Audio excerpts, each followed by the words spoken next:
This one took a lot longer than all the others for Coda to make. It was 4 months between this and the last one.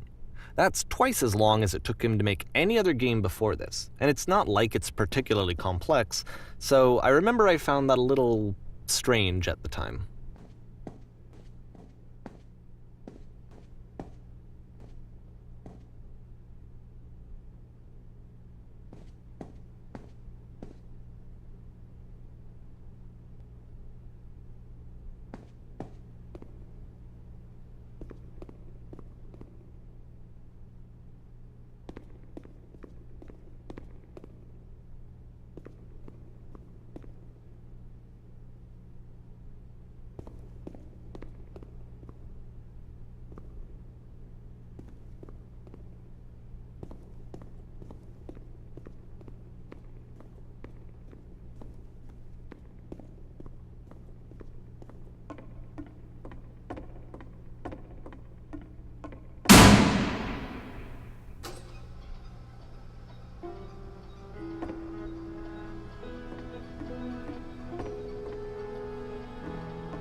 The game ends with this eerie premonition of what's going to happen next in Coda's life. The solution to social anxiety, to fears of having to perform and having to chase success, the answer for Coda is to withdraw, to hide himself away. Which is what leads to scenarios like the stairs that slowed you down several games ago, where it just becomes harder and harder to access Coda's inner landscape because he keeps retreating. He just keeps backing away from possible connections to anyone other than himself. And to be honest, I didn't consider it very healthy when I first played this game. You know, it looked to me like he was trying to justify the idea of just disconnecting yourself from the world. And that wasn't what I wanted for him or for his games. Because I feel like a lot of his games are inviting me to connect with this person, to bring him closer. But what can you do? After this, Coda went off and took another 5 months to make a new game.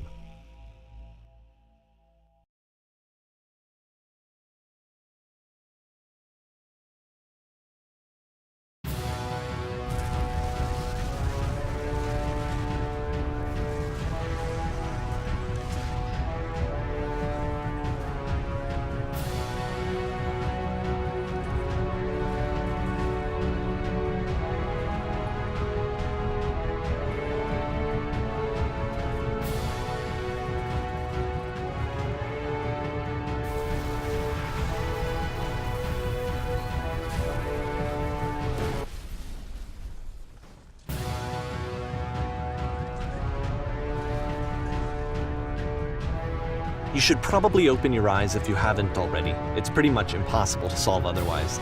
And there is a solution, by the way.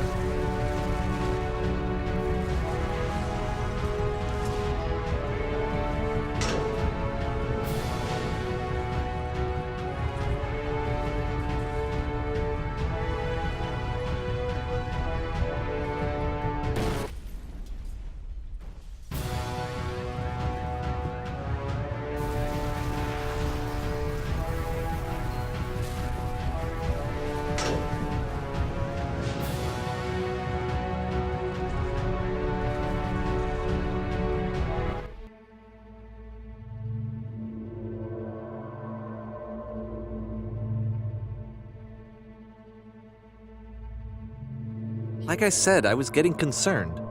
First off, he's never been this explicit in his work about exactly what he's thinking. So where's that coming from? But then even weirder, his work has potentially stopped being an outlet for him. Not like he's having trouble iterating on ideas, but he literally just can't think of new ideas anymore. And in person, he was being a lot more distant than usual. Like, you know how sometimes a person will just deflect anything that you say in order to keep themselves disconnected all the time? It was that kind of thing. Here was the point in my relationship with Coda where I really started to wonder if he needed my help in some way.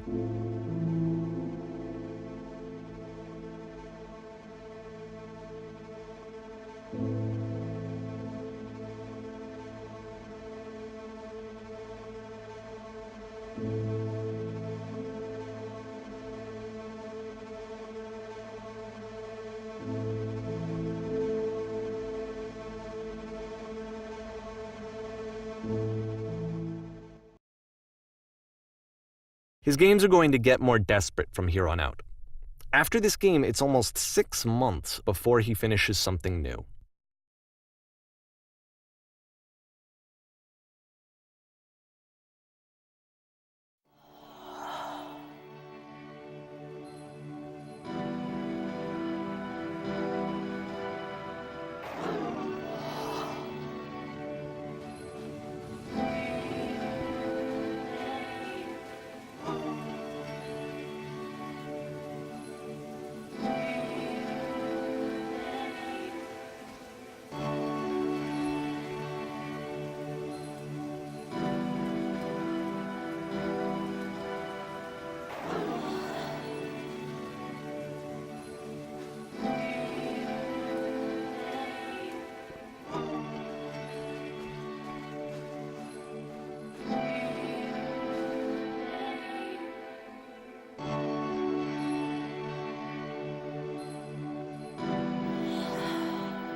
If the last game featured Coda talking explicitly about his creative frustrations, this one turns it up to 11. Now, put yourself in my shoes playing this. Here's a friend whose work is exhibiting signs of struggle, frustration, anxiety, depression, even. And yet still, he keeps making games. He keeps throwing himself into the grinder even when he clearly doesn't have the energy for it anymore. Why? What is it for?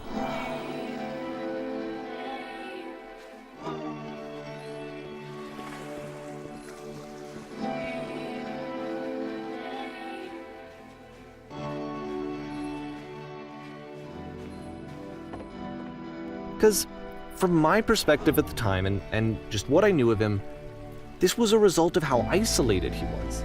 He was in his own little bubble, just sitting at his computer all day, not really showing these games to anyone, not releasing them onto the internet, and so he didn't have anyone outside of himself to connect with. He had no outlet to ground himself on.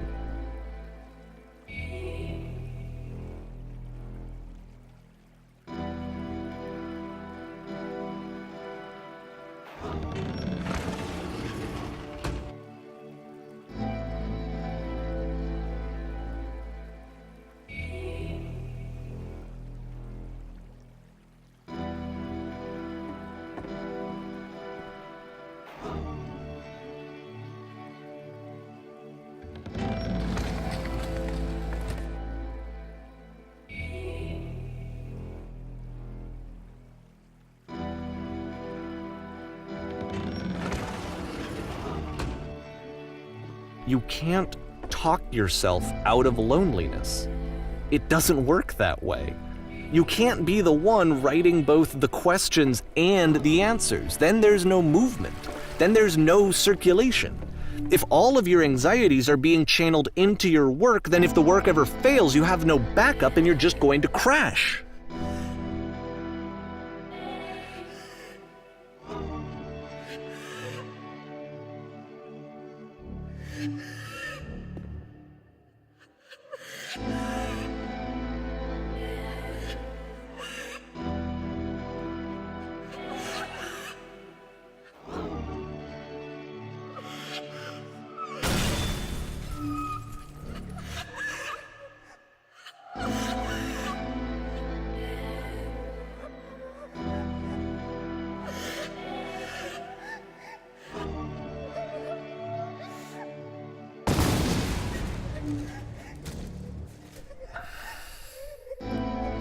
Seeing this game at the time that he made it, it looked really unhealthy to me. I was watching him do this to himself, and I hated it. I hated seeing him so trapped. It's like, video games are not worth this amount of suffering.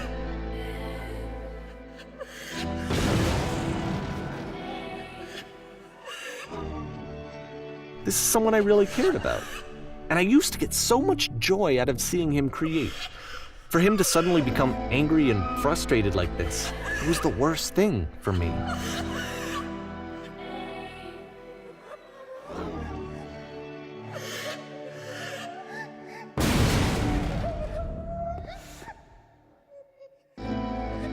I don't know.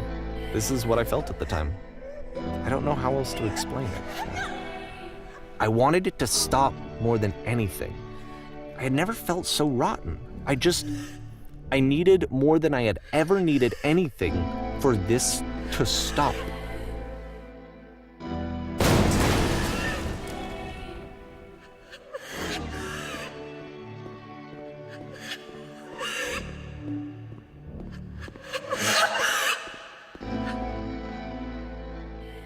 But it didn't stop.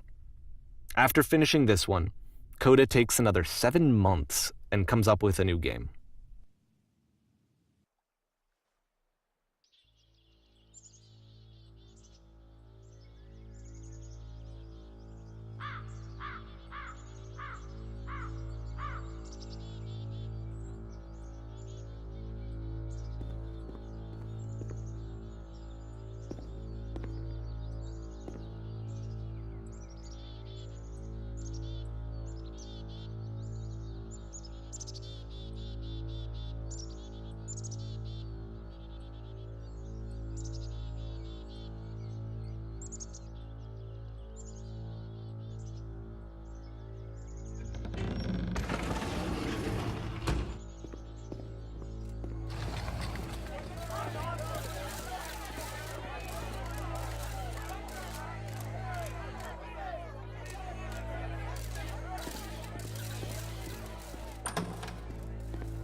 And of course, it's the machine.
So now the work is becoming self-destructive. And I'll tell you, at the time that I first played this game, shortly after he made it, here's what I'm thinking to myself. I'm thinking that code is stuck in his own head, and that it's having a very negative effect on him, and that all he needs to do is just start showing his work to people, to get some actual feedback on his games. It might get him out of isolation. And so, as I'm thinking this, I realize that I could be the one to initiate it. Because it would never occur to Coda to start actively soliciting feedback, so what if I did it for him? If he could see the difference it would make to have more actual conversations with other human beings, would that bring him out of his mental spiral? Would it give him confidence in himself? Would it bring meaning back into his work?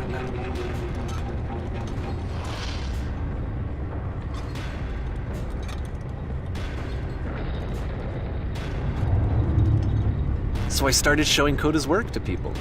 I took this one, and the islands which you just played, the theater, the notes, the house cleaning game, and some of the prison escape games. I brought them to people that I knew and trusted. I asked their opinions. And the great part is that they really loved his games. You know, the point of it all was just to give him some external reference point, but they genuinely loved his work. There was nothing for him to be afraid of.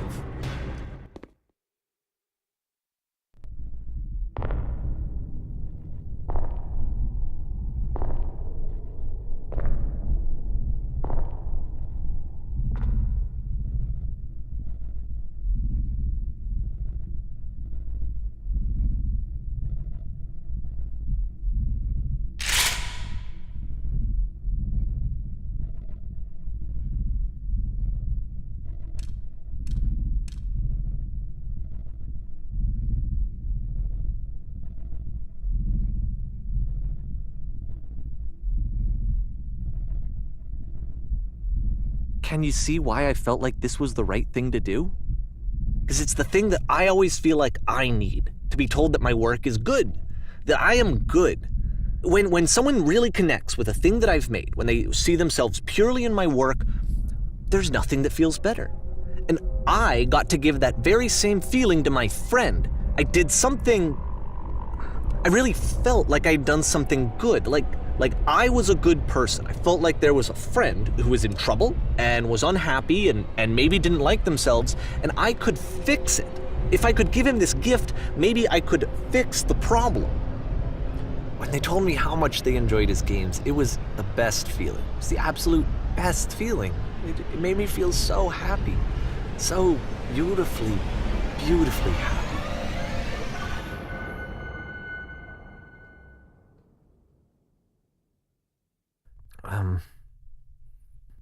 So anyway, Coda finishes this game, and then really he just kind of takes off for a while. So this is June of 2011, and I didn't hear anything from him for several weeks, I guess. And so out of nowhere, one day I get an email, and it's got a private link to a new game of Coda's. This one is called The Tower, and to my knowledge, it's the last game that Coda ever made. So let's take a look.